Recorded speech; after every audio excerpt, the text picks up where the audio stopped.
जी, तो अगर हमने एल्स कंडीशन के साथ फिर से कोई इफ़ की कंडीशन लगानी हो, तो फिर उसका जो सिंटैक्स है वो ये है कि हम क्या करेंगे, इफ़ कंडीशन यूज़ करेंगे, उसकी बॉडी होगी, और जो एल्स है, एल्स की बॉडी के अंदर दोबारा से हम जो है वो इफ़ एक्सप्रेशन लिख सकते हैं, जिसका मीनिंग ये है कि एल्स में हम दोबारा से एक कंडीशन चेक कर रहे हैं, और वो जो भी इफ़ है उस इफ़ के साथ जो है वो फिर मुझे यहाँ पे अगर मैं चाहूँ तो एल्स लगा सकता हूँ, और उस एल्स के साथ अगेन ऑप्शनल है कि मैं नेस्ट करके जो है वो इफ़ की कंडीशन यूज़ कर लूँ। तो ये एक सिंटैक्स है। यहाँ देखें, हम ये कह रहे हैं कि number is equal to zero if number is greater than zero then number is positive. Else if else में हमने क्या फिर से कंडीशन लगा दी इफ़ की, if number is less than zero then number is negative otherwise number is zero. यानी अब हम यहाँ पे जो है वो मल्टीपल जो है वो कंडीशन लगा रहे हैं कि अगर वो नंबर जो है वो पॉजिटिव है तो वो नंबर हम बताएं कि वो पॉजिटिव है, और अगर वो नंबर जो है वो नेगेटिव है तो भी हमारा सिस्टम बताए कि वो नंबर नेगेटिव है।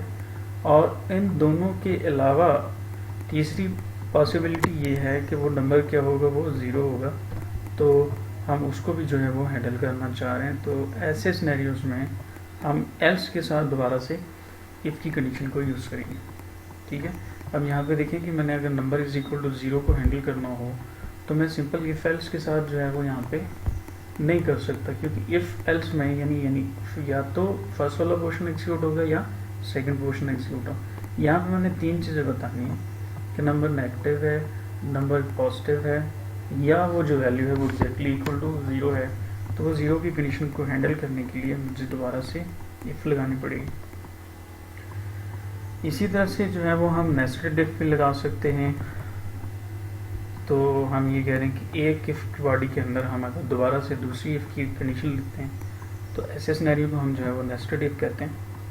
फॉर एग्जांपल, मैंने एक डबल नंबर है n1, उसकी वैल्यू है -1.0, n2 की एक वैल्यू है, n3 की एक वैल्यू है, और मैं ये चेक करना चाह रहा हूँ कि उसमें से लार्जेस्ट नंबर कौन सा है। तो अब मुझे क्या करना पड़ेगा कि नंबर 1 को नंबर 2 के साथ भी कंपेयर करना पड़ेगा और नंबर 3 के साथ भी कंपेयर करना पड़ेगा। ठीक है, यानी पहले मैं क्या करूँगा, n1 को n2 के साथ कंपेयर करूँगा, और फिर इसी n1 को मैं n3 के साथ भी कंपेयर करूँगा। तो दो कंडीशंस हो गई ना ये, और दोनों का ट्रू होना ज़रूरी है। तो फिर हमने क्या कहा कि एक इफ़ है n1 is greater then n2, और उस इफ़ की बॉडी के अंदर एक और जो है वो हमने कंडीशन लगा ली, n1 is greater then n3। It means कि जहाँ पे हमने एंड अप्लाई करना होता है वहाँ पे हम क्या करते हैं, नेस्टेड इफ की कंडीशन को यूज़ करते हैं, और हम कह रहे हैं largest is n1 else largest is n3। अब यहाँ पे ये देखें कि जब हम नेस्ट करते हैं कंडीशंस को तो वहाँ प्रॉब्लम ये आता है कि किस इफ़ के साथ कौन सा वाला एल्स आएगा उसको मैच करना थोड़ा मुश्किल होता है। तो यहाँ अगर आप देखें तो ये जो एल्स लिखी हुई है ये इस वाले इफ के साथ थी, ये जो एल्स है ये इस इफ के साथ है। इसी तरह ये जो टॉप वाला इफ है उसके साथ जो है वो ये वाला एल्स का पोर्शन है। ठीक है, और अगेन ये जो इफ है इस इफ के साथ मुझे ये वाला एल्स लगाना पड़ रहा है। तो अगेन ये जो नेस्टेड इफ का कॉन्सेप्ट है ये काफ़ी कॉम्प्लेक्स हो जाएगा, जहाँ पे आपने मल्टीपल जो है वो कंडीशन लगानी हो। सो बाद में हम देखेंगे कि नेस्टेड इफ को हम जो है वो सिंपल कैसे कर सकते हैं। सो यहाँ मेरे पास जो वैल्यू है कि वो 4.55 है। वैसे यहाँ जो एक इम्पॉर्टेंट चीज़ बतानी थी आपको कि ये सारी चीज़ें हम जो कि C++ में पढ़ चुके हैं, और इफ एल्स कंडीशन ये सारी चीज़ें आपको आइडिया है इनके बारे में। तो मैं इसलिए जल्दी से इसको जो है वो कवर करने की कोशिश कर रहा हूँ, क्योंकि इसमें कोई डिफरेंस नहीं है। तो जहाँ जहाँ डिफरेंस आता है वहाँ पे हम जो है उसको डिटेल में डिस्कस करेंगे।